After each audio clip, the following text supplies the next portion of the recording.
Good evening, welcome back to our channel UGC NET Hindi Pathshala पर आप सभी का स्वागत है। जैसे कि अभी हम पीवाई की सीरीज कर रहे हैं, तो हमने जो हमारा जून 2025 में और दिसंबर 2024 में जो हमारा एग्जाम हुआ है वो 2 पेपर हमने सॉल्व कर लिए हैं। एक पेपर को हम 3 पार्ट में कर रहे हैं और आज हम स्टार्ट करेंगे जून 2024 का पेपर, जो कि री एग्ज़ाम हुआ था। ये आपका 18 जून का एग्ज़ाम हुआ था और ये कैंसिल हो गया था, फिर कैंसिल होके ये री एग्ज़ाम हुआ था। ठीक है, तो जून के कई पेपर हैं, तो इसको हम बहुत ही धैर्य के साथ करेंगे और आज स्टार्ट करते हैं जून 2024 का पेपर। आज क्वेश्चन नंबर 1 से क्वेश्चन नंबर 30 तक करेंगे with explanation. Okay, so start करते हैं क्वेश्चन नंबर 1।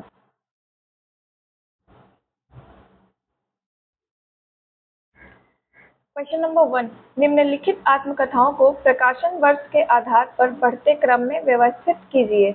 ठीक है, तो ये जो क्वेश्चन है, इसमें ये जो आपकी रचनाएं दी हुई है, ये पांचों किस विधा से संबंधित है?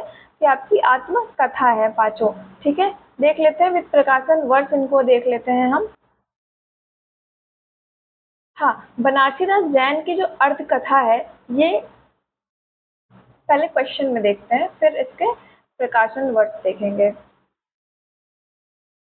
राहुल संकृतायन ने कौन सी आत्मकथा लिखी है? तो ये लिखी है मेरी जीवन यात्रा के नाम से।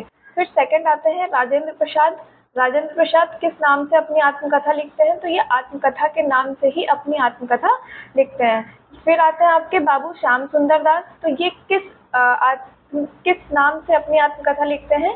ये लिखते हैं मेरी आत्म कहानी नाम से। सेठ गोविंद दास कृत, मतलब सेठ गोविंद दास ने अपनी आत्मकथा किस नाम से लिखी है?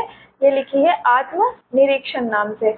बनारसीदास जैन किस नाम से अपनी आत्मकथा लिखते हैं? अर्ध कथा। ठीक है, ये सारी रचनाएं इंपॉर्टेंट है, 5 की 5। ये दोबारा कभी ये फिर से पूछी जाएंगी, पीवाईक्यू आपके रिपीट होते हैं जैसे, तो ये आगे जो भी पेपर होगा उसमें ये आपको देखने को मिलेंगे। ठीक, अब इनके एक बार प्रकाशन वर्ष देख लेते हैं।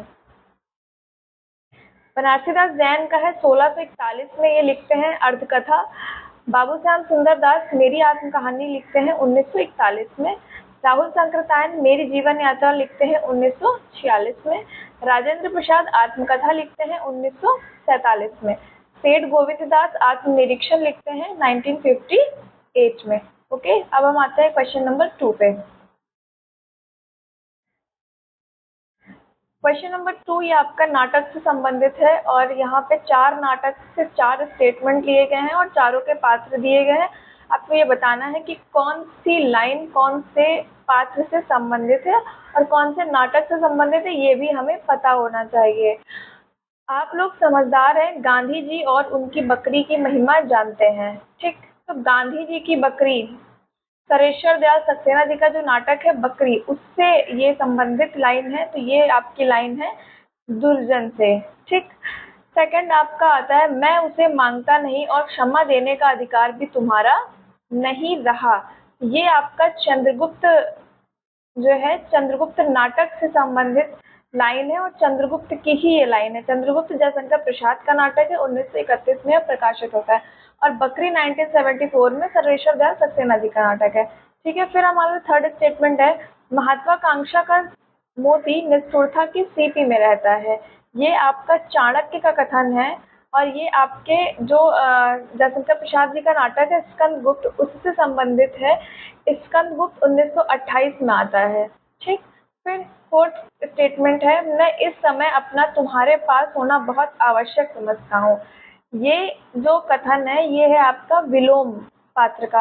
विलोम जो ये आषाढ़ का एक दिन नाटक है मोहन राकेश जी का, उनका उसका पात्र है ये। ठीक, तो जो आषाढ़ का एक दिन है, ये हमारे ये चारों हमारे सिलेबस के नाटक है और हम चारों पढ़ेंगे जब हम कंटेंट वाली क्लास करेंगे यूनिट 8 में। ओके, अभी के लिए बस इतना जान लेते हैं। नेक्स्ट क्वेश्चन पे आते हैं।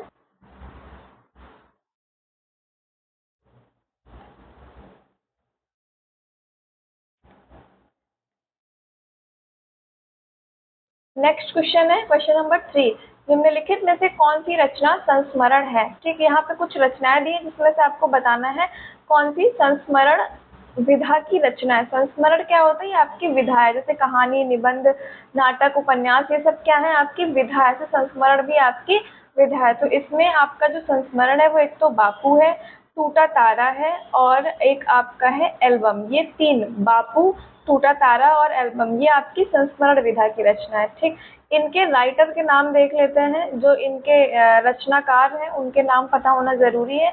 नेक्स्ट टाइम कभी भी ये क्वेश्चन आएगा तो नेक्स्ट टाइम आपसे इसमें पूछेंगे कि कौन सी, मतलब यही क्वेश्चन देके इसके राइटर से मिलान करने को दे देंगे। तो बापू जो रचना है ये आपकी घनश्याम दास बिरला की है, 1940 में आती है। टूटा तारा राधिका रमन प्रसाद सिंह की है और सत्यजीवन वर्मा का है एल्बम। एल्बम किसका है? सत्यजीवन वर्मा का। फिर आपकी आती है जो साधना, ये साधना आपकी है राय कृष्ण दास की।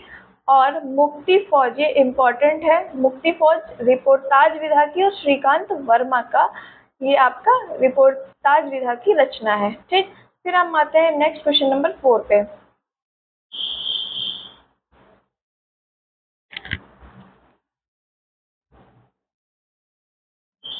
क्वेश्चन नंबर 4, मनुष्य का मन है भैया जब कभी भटक जाता है तो रो पड़ता है, यह वाक्य किस उपन्यास का है? ठीक, तो ये जो आपका लाइन है ये संबंधित है उपन्यास से, और किस उपन्यास से संबंधित ये आपको बताना है। ये संबंधित है मानस के हंस उपन्यास से। मानस का हंस अमृतलाल नागर जी का उपन्यास है। 1972 में ये उपन्यास आता है, यहाँ पे गलत दे रखा है, 1972 में ये उपन्यास आता है।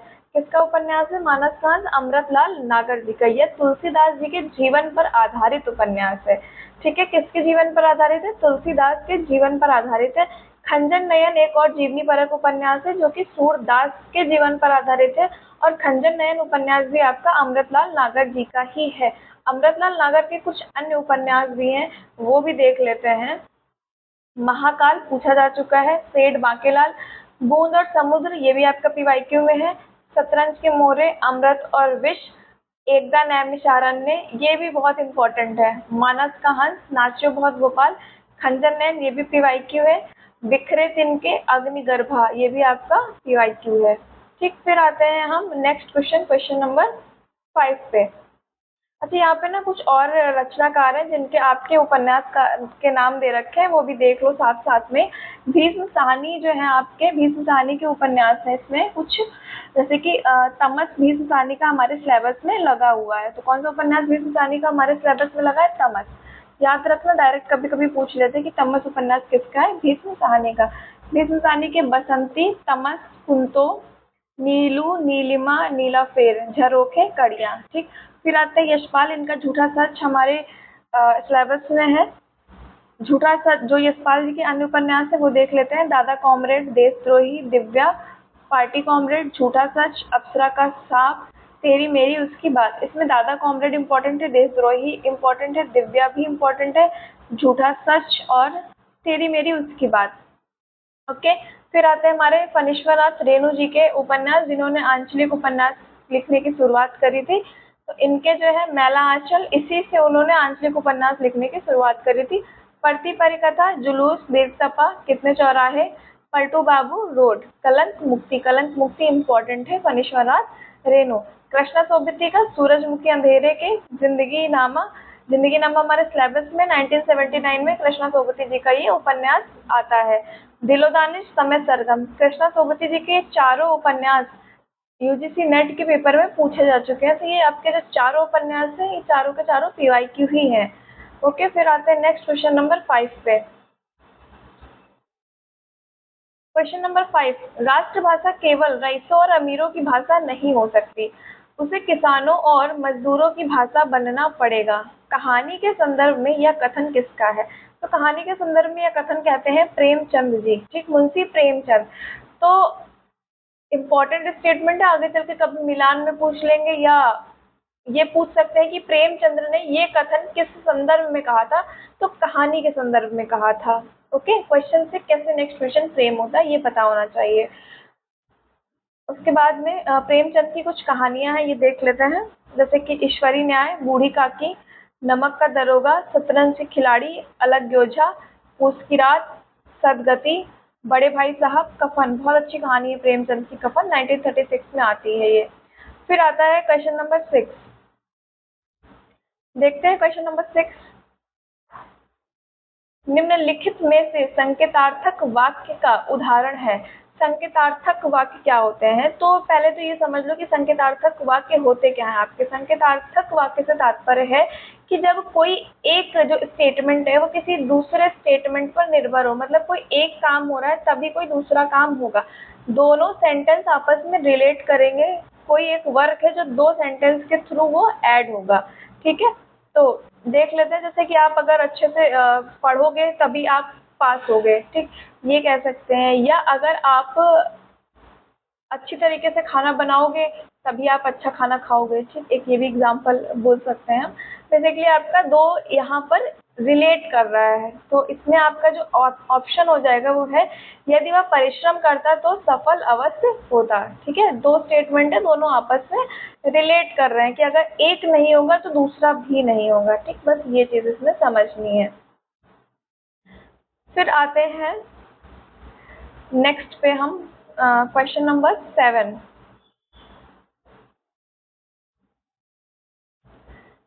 छायावाद विलायती अभिव्यंजनावाद का नया संस्करण है। यह किसका कथन है? छायावाद से संबंधित या किसका कथन है कि छायावाद विलायती अभिव्यंजनावाद का नया संस्करण है? तो यह आपका आचार्य रामचंद्र शुक्ल जी का कथन है। और छायावाद के संदर्भ में कुछ अन्य विद्वानों ने भी अपने अपने मत प्रस्तुत किए हैं, वो भी देख लेते हैं। ठीक है, छायावाद स्थूल के प्रति सूक्ष्म का विद्रोह, ये किसका कथन है? डॉक्टर नगेंद्र का कथन है, पूछा जा चुका है, पीवाईक्यू है। मानव अथवा प्रकृति के सूक्ष्म किंतु व्यक्त सौंदर्य में आध्यात्मिक छाया का भान छायावाद है। तो छायावाद को आध्यात्मिक छाया का भान किसने बोला है? ये बोला है नंद दुलारे वाजपेयी ने। ठीक, फिर आता है हमारा थर्ड, छायावाद तत्वतः प्रकृति के बीच जीवन का उद्गीत है। छायावाद को प्रकृति के बीच जीवन का उद्गीत, मतलब जीवन का उद्गीत का यानी कि जीवन का उगना, जीवन का आपका इसमें जीवन का उद्गीत होना यानी कि जीवन का आना।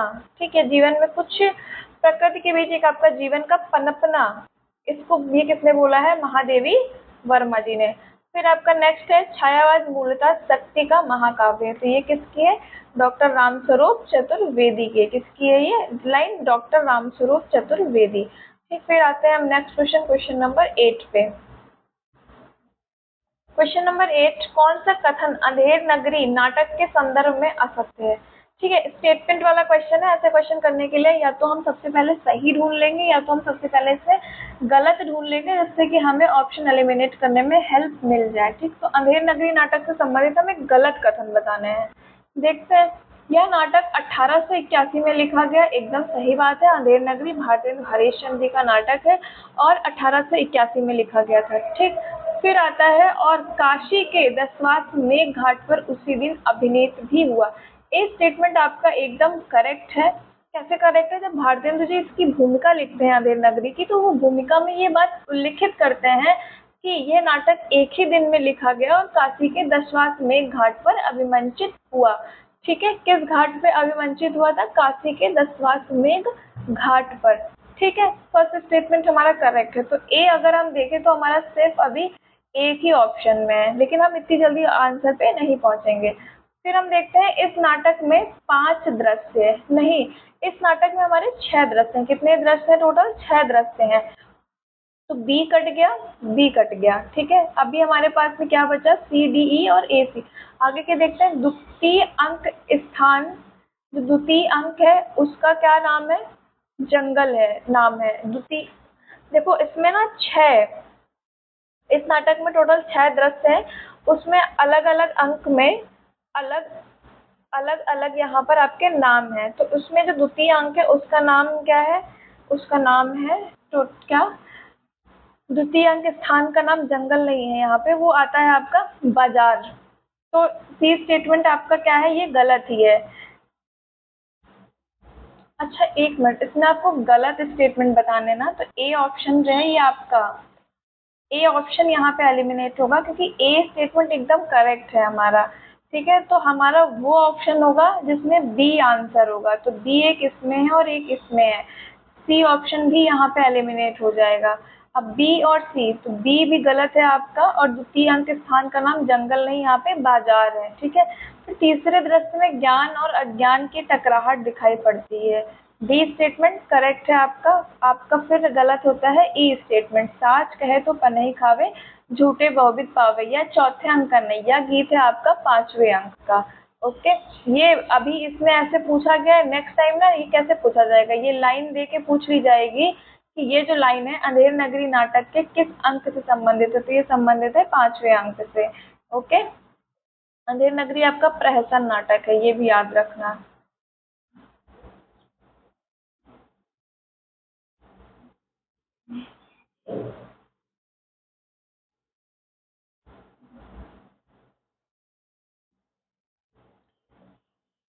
भारतेंदु जी के कुछ अन्य नाटक हैं, वो देख लेते हैं। वैदिकी हिंसा, हिंसा न भवति, सत्य हरिश्चंद्र, श्री चंद्रावली, विशस्य विषमौसधम, भारत दुर्दशा, नील देवी, अंधेर नगरी, प्रेम जोगिनी, सती प्रताप। सती प्रताप भारतेंदु जी का अधूरा नाटक है, जो कि बाद में इसे राधा कृष्ण दास ने पूरा किया था। ओके, फिर आते हैं हम क्वेश्चन नंबर 9 पे। निम्नलिखित में कौन सी घटना गोदान उपन्यास से संबंधित है? कौन सी घटना गोदान उपन्यास से संबंधित है, ये आपको बताना है। 5 स्टेटमेंट है, देखते हैं। मैं तो सुनारी वालों से कह दूंगी, अगर तुमने एक पैसा भी दहेज में लिया तो मैं तुमसे ब्याह ना करूंगी। ये आपका गोदान से संबंधित है। गोदान आपका उपन्यास है, प्रेमचंद जी का 1936 में आता है। ठीक है, जो हीरा और धनिया है उनकी बेटी है रूपा और सोना, और एक उनका लड़का है गोबर। ठीक है, तो जो उनकी बेटी होती है वो कहती है, उसकी शादी तय हुई है, जो जहाँ तय हुई है उसको बोलते हैं, उस गांव का नाम क्या है? सोनारी गांव का नाम है। तो वो बोलती कि मैं सोनारी वालों से कह दूंगी, अगर तुमने एक भी पैसा दहेज में लिया तो मैं तुमसे ब्याह ना करूंगी। ठीक है, तो ये आपका गोदान से संबंधित है, ए स्टेटमेंट। फिर आपका कैसी चाकरी और किसकी चाकरी, यहाँ तो कोई किसी का चाकर नहीं, सभी बराबर है। ठीक, बी स्टेटमेंट भी आपका गोदान से ही संबंधित है। फिर आपका आता है सी स्टेटमेंट, दबे पांव उठे, बच्चे के पास जाकर एक बार उसे देखा, पत्नी को अपना ओढ़ा हुआ दुशाला उड़ाया। सी स्टेटमेंट गोदान से रिलेटेड नहीं है। मन के रंगीन आकाश में स्वच्छंद उड़ान भरते हुए नव युवक की आंखों में आगे सहसा अंधेरा छा गया, ये भी आपका गोदान से संबंधित नहीं है। फिर आता है ई स्टेटमेंट, लजाते क्यों हो, गोद में ले लो, प्यार करो, कैसा काट का कलेजा है तुम्हारा। ये आपका गोदान से संबंधित लाइन है, तो इसका आंसर हो जाएगा ए बी ए। ओके, फिर आते हैं हम नेक्स्ट क्वेश्चन पे।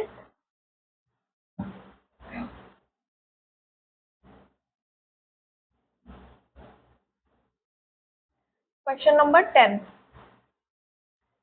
निम्नलिखित में से असत्य कथनों की पहचान कीजिए। गलत कथन बताने हैं। अरस्तु त्रासदी के लिए दुखांत होना अनिवार्य मानते थे। अरस्तु जो है, उन्होंने जो सिद्धांत दिया है विरेचन का सिद्धांत, उसमें वो लास्ट में बोलते हैं कि जो ट्रेजेडी है अगर वो दुखांत नहीं हुई है, त्रासदी दुखांत नहीं है, तो वह त्रासदी नहीं है। ठीक है, तो अरस्तु जो है वो त्रासदी को दुखांत होना अनिवार्य मानते हैं। ए स्टेटमेंट आपका करेक्ट स्टेटमेंट है। तो नहीं नहीं नहीं नहीं सॉरी, अरस्तु जो है वो त्रासदी को दुखांत होना अनिवार्य नहीं मानते हैं, ये गलत स्टेटमेंट बताने ना इससे, तो ए स्टेटमेंट आपका गलत है। ए ए ए, इसमें से अगर जो भी ऑप्शन आपका सही होगा, बी ऑप्शन आपका एलिमिनेट हो गया पूरी तरीके से। फिर अरस्तु ने केवल गंभीर कार्य की अनुकृति को त्रासदी का विषय माना है। बी स्टेटमेंट आपका करेक्ट है। अरस्तु जो है वो केवल गंभीर कार्य की जो अनुकृति है उसको ही त्रासदी का विषय मानते हैं, मतलब जो भी त्रासदी का विषय होना चाहिए वो गंभीर होना चाहिए, ऐसे नहीं कि मतलब हाँ कुछ भी ले लिया मनोरंजक प्रधान है, ऐसा कुछ नहीं, उनका जो विषय है वो गंभीर होना चाहिए। ठीक है, तो बी जो है एकदम करेक्ट स्टेटमेंट है। ए आपका गलत है। जरूरी नहीं है कि ट्रेजेडी जो है वो आपकी त्रासदी दुखांती हो। ओके, फिर आता है आपका सी स्टेटमेंट। तो बी स्टेटमेंट आपका करेक्ट है, एक ऑप्शन आपका और एलिमिनेट हो गया। सी स्टेटमेंट, अरस्तु का विचार है कि त्रासदी का कार्य अपने आप में पूर्ण होना चाहिए। ये भी अरस्तु का विचार है कि जो त्रासदी का कार्य है वो अपने आप में कैसा होना चाहिए, पूर्ण होना चाहिए। फिर आता है आपका डी ऑप्शन, कथा वस्तु से अरस्तु का तात्पर्य घटनाओं के विन्यास से है या कथा वस्तु को त्रासदी की आत्मा मानते हैं। तो अरस्तु त्रासदी की आत्मा किसको मानते हैं? कथा वस्तु को। और कथा वस्तु क्या है? घटनाओं के विन्यास में, मतलब घटनाओं का जो क्रम है वो सही होना चाहिए। ऐसा नहीं कि कभी कुछ हो रहा है, कभी कुछ हो रहा है, कभी कुछ नहीं। जो भी कथा वस्तु ली गई, जो भी विषय लिया गया, वो सीक्वेंस वाइज आपका चलना चाहिए कि one by one, step by step चले। तो डी स्टेटमेंट भी आपका करेक्ट स्टेटमेंट है। ये तीनों जो स्टेटमेंट है नोट कर लेना, अरस्तु के हैं और इम्पोर्टेंट स्टेटमेंट है। ई जो स्टेटमेंट है आप देखते हैं, अरस्तु का मानना है कि बिना चरित्र चित्रण के त्रासदी संभव नहीं है। नेगेटिव स्टेटमेंट आ गया, किंतु कार्य व्यापार की अवहेलना की जा सकती है। ई स्टेटमेंट आपका गलत स्टेटमेंट है, ठीक है। कार्य व्यापार की अवहेलना नहीं की जा सकती है और बिना चरित्र चित्रण के त्रासदी जो है वो संभव नहीं है। अरस्तु का ऐसा मानना है, तो अरस्तु ऐसा नहीं मानते। ये आपका ए और ई, डी आपका करेक्ट ऑप्शन हो जाएगा। तो ए स्टेटमेंट और ई स्टेटमेंट गलत स्टेटमेंट है। असत्य कथनों की हमें पहचान करनी थी। ओके, नेक्स्ट क्वेश्चन पे आते हैं। क्वेश्चन नंबर 11,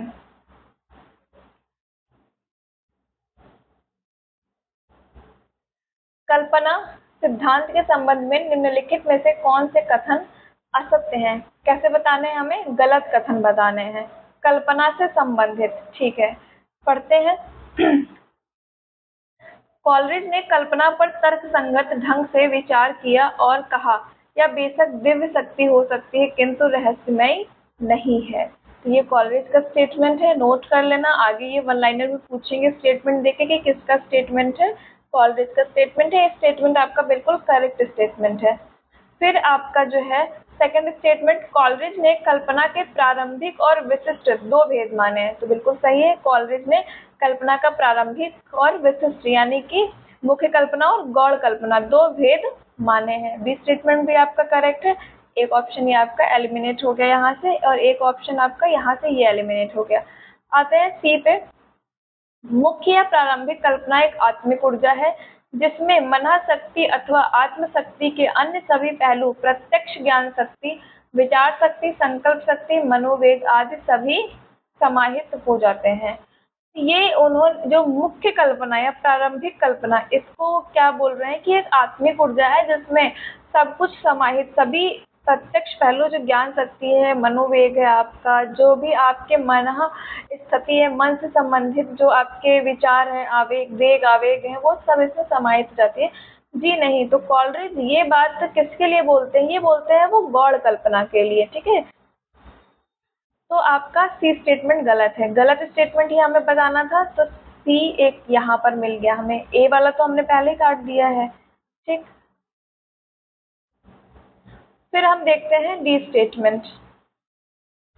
कॉलरिज प्रज्ञा को प्रतिभा से ऊंचा मानते हैं, उसी प्रकार ललित कल्पना को कल्पना से श्रेष्ठ मानते हैं, ठीक है। तो इनका जो है डी स्टेटमेंट जो है ये भी गलत है कि कॉलरिज जो है, कॉलरिज प्रज्ञा को प्रतिभा से ऊंचा मानते हैं, उसी प्रकार ललित कल्पना को कल्पना से श्रेष्ठ मानते हैं, ऐसा नहीं है। तो आपका एक तो सी गलत है और एक आपका डी स्टेटमेंट गलत है। बाकी जो स्टेटमेंट है वो सही स्टेटमेंट है। इनको नोट कर लेना क्योंकि अगली बार जब पेपर में क्वेश्चन आएगा तो ये सही स्टेटमेंट से ही पेपर पूछेंगे। कॉलरिज ने गौड़ या विधायक कल्पना को मुख्य कल्पना की प्रतिध्वनि माना है। ये स्टेटमेंट आपका बिल्कुल सही है। ये तीनों स्टेटमेंट जो सही है कॉलरिज से रिलेटेड है, ये याद रखिएगा। फिर आते हैं हम क्वेश्चन नंबर 12 पे। क्वेश्चन नंबर 12 है नागमती वियोग खंड से संबंधित। नागमती वियोग खंड आपका जो हमारी रचना है पद्मावत, मलिक मोहम्मद जायसी जी की रचना है, 1540 में आती है और इसमें 57 खंड है। टोटल कितने खंड है? 57 खंड है। उसमें से जो खंड, एक खंड का नाम है उसका नाम है नागमती वियोग खंड। फिर उसमें कुछ पंक्तियां आई हैं जिनको आपको पहले से बाद के क्रम में लगाना है, ठीक। तो इसका हम सीधे आंसर देखेंगे।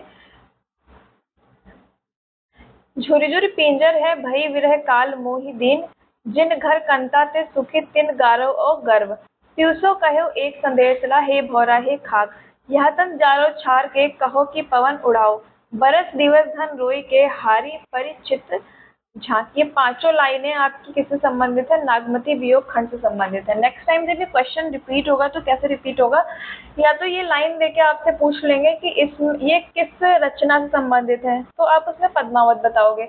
लेकिन अगर पद्मावत के अलग अलग खंडों का नाम देके पूछ लिया और इसमें से 2 लाइन दे दी, ऑप्शन वाले में दे दिया या डायरेक्ट पूछ दिया, तो किससे होगा? नागमती वियोग खंड से। तो ये पांचों लाइन या नोट कर लेना या इसको बार बार रिवाइज कर लेना, पीडीएफ आपको टेलीग्राम चैनल पे मिल जाएगी। ओके, फिर नेक्स्ट आते हैं मलिक मोहम्मद जायसी। हाँ अच्छा ठीक है, चलो इसके बाद में जायसी जी की कुछ अन्य रचनाएं वो देख लेते हैं, जैसे कि पद्मावत, अखरावट, आखिरी कलाम, चित्ररेखा। चित्ररेखा किसकी है? मलिक मोहम्मद जायसी की। कहरानामा, मसलानामा और कन्हावत, ये सारी की सारी आपकी जायसी जी की रचनाएं हैं। ये क्वेश्चन देख लेते हैं, क्वेश्चन नंबर 14 स्क्रीन पे ही है। निम्नलिखित काव्य शास्त्रीय आचार्यों को काल क्रमानुसार व्यवस्थित कीजिए। जो आपके काव्य शास्त्रीय आचार्य हैं, काल क्रमानुसार यानी कि उनके जन्म के अनुसार उनको आपको व्यवस्थित करना है। ठीक, तो सबसे पहले रुद्रट का जन्म होता है 9वीं शताब्दी में। फिर आपके रुद्रभट्ट आते हैं, ये आपके 10वीं सदी से संबंधित है। फिर आपके भट्टतौत है, ये भी आपके 10वीं सदी से संबंधित है। ये जो 10वीं सदी से दोनों संबंधित है, इसमें पूर्वार्ध और उत्तरार्ध का या फिर मध्य का ऐसे अंतर होता है। मतलब जैसे किसी किसी में कोई आप एग्जाम्पल से बताते हैं, जैसे कि रुद्रभट्ट है, ये आपके जो है 10वीं शताब्दी के पूर्वार्ध में पैदा ये उनका जन्म हो गया। ठीक है, और जो भट्टतौत है, इनका 10वीं शताब्दी के मध्य उत्तरार्ध में जन्म हो गया, यानी कि 19 जो आपका 925 ईस्वी है उससे बाद में हो गया। ठीक, तो ये इसलिए नीचे आपके आ गए, रुद्रभट्ट पहले आएंगे और भट्टतौत बाद में माने जाएंगे। फिर अभिनवगुप्त आपके संबंधित है 10वीं 11वीं सदी से, धनिक संबंधित है 11वीं सदी से। ओके, फिर आते हैं नेक्स्ट क्वेश्चन।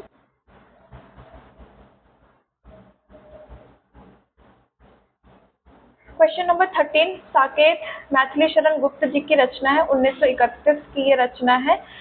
इसके 9वें सर्ग की निम्नलिखित पंक्तियों को पहले से बाद के क्रम में व्यवस्थित कीजिए। ठीक, तो ये जो 5 पंक्तियां दी हैं, ये किस सर्ग से संबंधित है? साकेत के 9वें सर्ग से संबंधित है। इनको क्रम में लगाना है। इसको हम डायरेक्ट आंसर के थ्रू देखेंगे। ऐसे क्वेश्चन में डायरेक्ट आंसर पढ़ना इसलिए इजी रहता है जिससे कंफ्यूजन नहीं होता है। करुणे क्यों रोती है उत्तर में और अधिक तू रोई।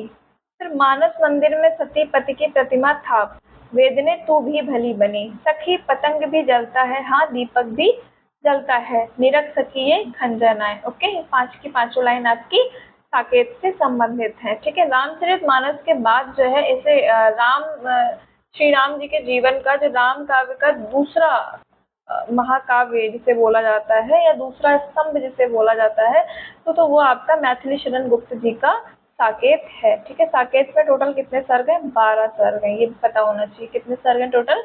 12 सर्ग। डायरेक्ट पूछ लेते हैं। और साकेत जो है वो आपकी किस पे आधारित है, विषय क्या है? तो जो लक्ष्मण जी की पत्नी है उर्मिला, ठीक, उर्मिला के विरह का वर्णन किया गया है साकेत में। ठीक है, अब आते हैं हम next question, question number 15। Chief की दावत कहानी से उद्धृत कौन सा कथन सामनाथ का नहीं है? देखेंगे। चीफ की दावत किसकी रचना है? भीष्म साहनी जी की रचना है। ठीक है, और इसमें एक पात्र होता है सामनाथ, एक सामनाथ की पत्नी। और सामनाथ अपने बॉस जो है उन चीफ, उनको अपने यहाँ दावत पे बुलाते हैं, तो उसके बीच के कुछ संवाद है जिसमें आपको बताना है कौन से सामनाथ के नहीं है। तो फर्स्ट स्टेटमेंट है, मुझे गांव के लोग बहुत पसंद है, तब तो तुम्हारी माँ गांव के गीत और नाच भी जानती होगी। ये कथन जो है ये आपका है सामनाथ के चीफ का, जो चीफ आए हुए हैं उनका कथन है। तो ए स्टेटमेंट एक तो आपका आंसर में हो जाएगा, यानी कि ए। ठीक, 2 ऑप्शन आपके पहले एलिमिनेट हो गए। फिर देखते हैं, मैं नहीं चाहता कि उस बुढ़िया का आना जाना यहाँ फिर से शुरू हो, पहले ही बड़ी मुश्किल से बंद किया था। ये आपका सामनाथ का कथन है। जो ऑप्शन बी है ये सामनाथ का है। ये स्टेटमेंट वो तब बोलते हैं जब उनकी पत्नी उनसे कहती है कि इन्हें इनकी सहेली के, मतलब सामनाथ की जो बूढ़ी माँ है उसको वो छिपाना चाह रहे हैं। जब उनके चीफ है वो नहीं चाहते हैं कि उनके बॉस के सामने उनकी बूढ़ी माँ पड़े, तो वो उनकी पत्नी बोलती कि इनको जो है इनकी सहेली जो रहती है घर के पीछे उनके यहाँ भेज देते हैं। तब शामनाथ कहते हैं कि नहीं, मैं नहीं चाहता कि उनका फिर से यहाँ आना जाना शुरू हो जाए, कि पहले ही बहुत मुश्किल से वह बंद हुआ है। ठीक है, फिर तो बी स्टेटमेंट सामनाथ का है। ठीक, देखते हैं फिर, यह फटी हुई है साहब, मैं आपको नहीं बनवा दूंगा, ये भी आपका सामनाथ का ही कथन है। तो सामनाथ की माँ है वो फुलकारी बनाना जानती है, फुलकारी एक कोई स्थानीय कला है। ठीक है, वो बनाना जानती है, तो उनको उनके साहब को वो बहुत पसंद आता है, तो वो कहते हैं कि मैं ये रख लेता हूँ। तो वो बोलते हैं नहीं, मैं अपनी माँ से बोल के आपके लिए नहीं बनवा दूंगा, या फटी हुई है। ठीक है, फिर आता है नेक्स्ट क्वेश्चन, डी स्टेटमेंट, वाह तुम माँ और बेटे की बातों में मैं क्यों बुरी बनूं, तुम जानो और वह जाने। तो यह किसका है, सामनाथ की पत्नी का कथन है। तो डी स्टेटमेंट, एक तो आपका ए स्टेटमेंट और एक डी स्टेटमेंट, ये आपके करेक्ट आंसर होंगे। तो ए और डी सी ऑप्शन में, ये आपका करेक्ट ऑप्शन हो गया। ठीक है, तिनक कर बोले या कौन सा राग छेड़ दिया, सीधा कह दो नहीं है जेवर बस। तो ये है किसका, सामनाथ का ही कथन है। ठीक है,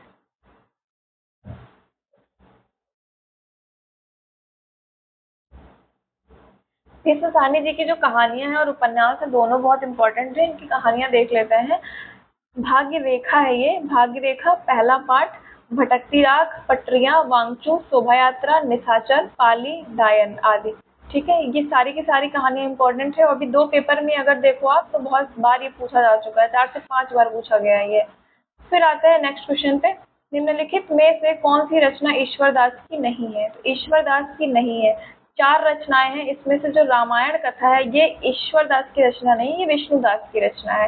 रामायण कथा किसकी रचना है, विष्णुदास की। ठीक है, तो राम जन्म, अंगदपैज, भरत मिलाप, ये किसकी है, ये आपकी है ईश्वरदास से संबंधित, ईश्वरदास की रचना है। ठीक, फिर आते हैं नेक्स्ट क्वेश्चन नंबर 17 पे। क्वेश्चन नंबर 17 कहानीकार है और कहानियां हैं उनकी। पहली बार ऐसा क्वेश्चन, मतलब ये जो रचनाएं हैं ये पहली बार पूछी गई थी, इसमें से 2 या 1 या 2 पूछी गई हैं, बाकी 2 इसमें पहली बार ही आई हैं, तो इम्पोर्टेंट है, आगे चल के ये फिर से रिपीट होगा। विश्वम्बर नाथ जिज्जा इनकी है विदीर्ण हृदय। ठीक है, सूर्य नारायण दीक्षित की है आपकी चंद्रहास का अद्भुत आख्यान। माधव प्रसाद मिश्र की है पुरोहित का आत्मज्ञान। कार्तिक प्रसाद खत्री की है दामोदर राव की आत्म कहानी। ठीक है, फिर आते हैं हम क्वेश्चन नंबर 19 देख लेते हैं, स्क्रीन पर ही है। निम्नलिखित में से किस उपन्यास में अपने लिए सज्जनों का कृपाभिलाषी संबोधन का प्रयोग लेखक द्वारा भूमिका में किया गया है। ठीक है, तो जो परीक्षा गुरु उपन्यास है लाला श्रीनिवास दास जी का, ठीक, इसमें जिसे रामचंद्र शुक्ल जी अंग्रेजी के ढंग का पहला मौलिक उपन्यास भी मानते हैं, इसमें लाला श्रीनिवास दास जी ने भूमिका में लिखा है सज्जनों का कृपाभिलाषी, यूज किया है उन्होंने, छोटी सी भूमिका है इसकी। और उस समय जब उन्होंने ये उपन्यास लिखा था 1882 में, तब इनको इस उपन्यास को लिखने के लिए 100 रुपए का इनाम मिला था। ठीक है, तो क्वेश्चन नंबर 19 का आंसर हो जाएगा आपका परीक्षा गुरु। तमत भीष्म साहनी का उपन्यास है। झूठा सच यशपाल का। जिंदगी नामा कृष्णा सौबती का। और धरती धरना अपना जगदीश चंद्र माथुर का। ठीक है, नेक्स्ट क्वेश्चन नंबर 20 भी देख लेते हैं। आंख, कान, नाक आदि को लेकर निबंध लिखने वाले निबंधकार हैं, तो ये आपके हैं बालकृष्ण भट्ट जी। ठीक है, बालकृष्ण भट्ट को आचार्य रामचंद्र शुक्ल ने हिंदी का स्टील कहा है, ये याद रखना है। हिंदी का स्टील किसको कहा जाता है, बालकृष्ण भट्ट को। और हिंदी का एडिशन कहा जाता है प्रताप नारायण मिश्र जी को। ये क्वेश्चन भी आपका 24 के ही पेपर में पूछा गया। अभी जब हम और क्वेश्चन सॉल्व करेंगे 24 वाले, तो उसमें ये क्वेश्चन आपको मिलेगा as it is. Okay, Kubernath Rai ji के कुछ निबंध देख लेते हैं। कुबेरनाथ राय जी बहुत महत्वपूर्ण निबंधकार हमारे सिलेबस में लगे हुए हैं, ललित निबंधकार हैं ये भी याद रखना कि कुबेरनाथ राय कैसे निबंधकार है, ललित निबंधकार। तो प्रिया नीलकंठी पूछा जा चुका है पीवाईक्यू में, किसका है, कुबेरनाथ राय का है। रस आकेठक कुबेरनाथ राय। गंध मादन कुबेरनाथ राय। महाकवि की तर्जनी कुबेरनाथ राय। निषाद बांसुरी, आगम की नाव, उत्तर कुरु, ये किसके हैं, कुबेरनाथ राय के। ठीक है, विवेकी राय के कुछ उपन्यास देख लेते हैं। विवेकी राय, गांवों की दुनिया, किसानों का देश। किसानों का देश पीवाईक्यू है। गांवों की दुनिया पीवाईक्यू। गवई गंध गुलाब पीवाईक्यू। जीवन अज्ञान का गणित पीवाईक्यू। आस्था और चिंतन पीवाईक्यू। फिर बैतलवा डाल पर त्रिधारा, ये सारे किसके निबंध है? विवेकी राय के। जहाँ पर भी आप अपने नोट्स बना रहे हो वहाँ पे ये सारे नोट करके आगे लिख लेना, विवेकी राय, कुबेरनाथ राय जी के जो निबंध है ये भी सारे के सारे लिख लेना। ठीक है, फिर एक हमारा आता है क्वेश्चन नंबर 18। क्वेश्चन नंबर 18 हम देखते हैं, आइए रिचर्ड्स की पुस्तकों को प्रकाशन वर्ष के अनुसार पहले से बाद के क्रम में लगाइए। तो ये जो 5 बुक के यहाँ पे नाम दिए हुए हैं, पहले तो इन पांचों के नाम याद कर लेना, क्योंकि ये 5 किसकी, ये 5 की पांचों किसकी बुक है? आइए रिचर्ड की बुक है। क्या? The philosophy of rhetoric, science and poetry, practical criticism, the foundation of aesthetics, the principle of literary criticism. अब हम देखेंगे इनके प्रकाशन वर्ष। द फाउंडेशन ऑफ एस्थेटिक्स आपका आता है 1922 में, the principle of literary criticism 1924, science and poetry 1926, practical criticism 1929, the philosophy of rhetoric 1936। ठीक है, फिर आते हैं हम नेक्स्ट अपने क्वेश्चन नंबर 21 पे। क्वेश्चन नंबर 21 आपका कहानी से संबंधित है। अब के जाड़े में यह आम खूब फलेगा, चाचा भतीजा दोनों यहीं बैठकर आम खाना, जितना बड़ा तेरा भतीजा है उतना ही यह आम। यह कथन किस कहानी से लिया गया है? तो यह कथन लिया गया है आपका उसने कहा था कहानी से, जो कि आपके प्रथम विश्व युद्ध की पृष्ठभूमि पर आधारित है। 1915 की ये कहानी है और लिखता कौन है इसे? चंद्रधर शर्मा गुलेरी जी से लिखते हैं। और यह कथन किसका है? ये लहना सिंह का कथन है। लहना सिंह जमादार 77 राइफल्स का वो सेना में होता है, तो उसका जो नंबर होता है वो 77 होता है। ठीक है, और जो गुलेरी जी है उनकी कुछ अन्य 2-3 और उनकी कहानी है, वो भी देख लो। सुखमय जीवन, बुद्धू का कांटा, सुखमय जीवन भी 1911 की है, ये भी आपका PYQ है। ठीक है, फिर आते हैं हम आकाशदीप, जयशंकर प्रसाद की कहानी है। सिक्का बदल गया, कृष्णा सोबती की कहानी है। और पिता ज्ञान रंजन की कहानी है। ठीक है, फिर आते हैं क्वेश्चन नंबर 24 पे। देखो नंबर का जो सीक्वेंस है वो इधर उधर थोड़ा सा हो रहा है, क्योंकि जो स्क्रीन पे क्वेश्चन रह रहा है मैं पहले उसी को करा दे रही हूँ, क्योंकि बार बार स्क्रॉल करने में उसमें टाइम ज़्यादा जाता है। तो मुझे लग रहा है कि जितनी भी देर आप क्लास देख रहे हो तो आपको कुछ प्रोडक्टिव मिले, एक भी मिनट एक्स्ट्रा इधर उधर ना जाए। क्वेश्चन पे आते हैं, कुछ भावों के विषय तो अमूर्त तक होने लगे, जैसे कीर्ति की लालसा, ऐसे भावों को ही बौद्ध दर्शन में अरूप राग कहते हैं। यह अभिमत किस निबंध से लिया गया है? तो यह आपका लिया गया है कविता क्या निबंध से। कविता क्या है निबंध? चिंतामणि भाग 1 में संकलित है। और ये निबंध किसके द्वारा लिखा गया है? कविता क्या है रामचंद्र शुक्ल जी का निबंध है, 1909 में ये आता है। ठीक है, आगे चल के जब ये क्वेश्चन आएगा तो कैसे आएगा, ये पूरा स्टेटमेंट दे देंगे और लिख देंगे ऐसे ही भावों को बौद्ध दर्शन में क्या कहते हैं? तो क्या कहते हैं? अरूप राग। ये अरूप राग वर्ड याद रखना। ठीक,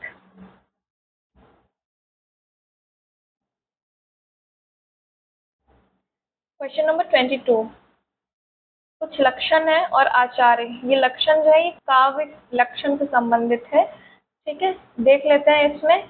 दोषा विपत्ते तत्र गुणा संपत्ते तथा, तो ये किसका कथन है? ये आपका दंडी का ही कथन है। ठीक, गुण विपर्ययात्मनो दोषा, ये किसका कथन है? ये आपका कथन है वामन का। मुख्यार्थ हति दोषः रसच मुख्य इति प्रकर्षा, ये आपका है मम्मट का। दोषा सर्वात्मना त्याज्यो रस हानिकारो हिसा, ये आपका है केशव मित्र का। ठीक है, तो इसके लिए क्या करना होगा? इसके लिए सिंपल सा हमारा एक है कि हमें इसको बार बार पढ़ के इसको नोट करके बार बार पढ़ना होगा, ताकि ये हमें याद रहे, वरना ये संस्कृत के स्टेटमेंट है, एक टाइम बाद आप भूल ही जाओगे। और ऐसा सिर्फ ये 4 नहीं है, बहुत सारे ऐसे स्टेटमेंट है। ठीक है, तो इसको नोट कर लेना। फिर आते हैं नेक्स्ट क्वेश्चन नंबर 25 पे। निम्नलिखित में जयप्रकाश करदम का उपन्यास है। जयप्रकाश करदम का उपन्यास क्या है? छप्पर। और जो तलाश है ये जयप्रकाश करदम की पहली कहानी संग्रह है। ठीक है, मुक्ति पर्व आपका ये मोहनदास नैमिसारय का उपन्यास है। हिडिंबा नरेंद्र कोहली का उपन्यास है। ठीक, पूरा क्वेश्चन एक्सप्लेन हो गया। नेक्स्ट आते हैं हम क्वेश्चन नंबर 23 पे। क्वेश्चन नंबर 23 पत्रिका है और उनके संपादक है जिनको आपस में मिलाना है। ठीक,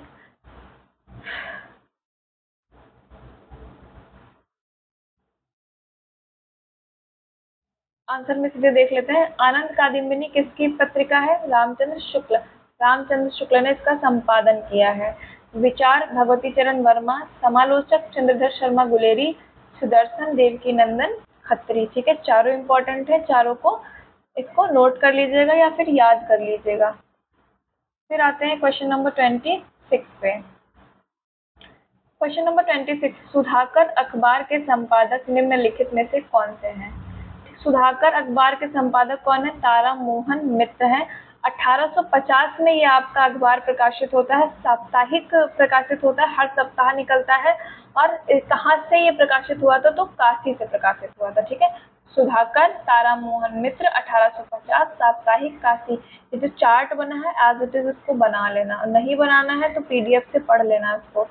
बंगदूत ये किसका है? राजा राम मोहन राय जी का है, 1829, और साप्ताहिक निकलता है, कलकत्ता से प्रकाशित होता है।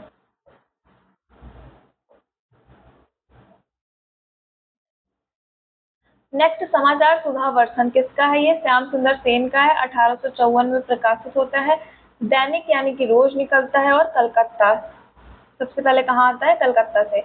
ज्ञान प्रदायिनी पत्रिका नवीन चंद्र राय जी की है, पहले भी पूछी गई है। समाचार सुधा वर्षन ये भी पहले पूछा गया है। तो नवीन चंद्र राय 1867 मासिक पत्रिका है, लाहौर में प्रकाशित होती है। बिहार बंधु केशवराम भट्ट जी का है, 1872 में आता है, मासिक है यानी कि मंथ में एक बार ये मैगजीन आती है। और कहाँ से प्रकाशित होती है? बांकीपुर से। ठीक, फिर आते हैं हम क्वेश्चन नंबर 27 पे।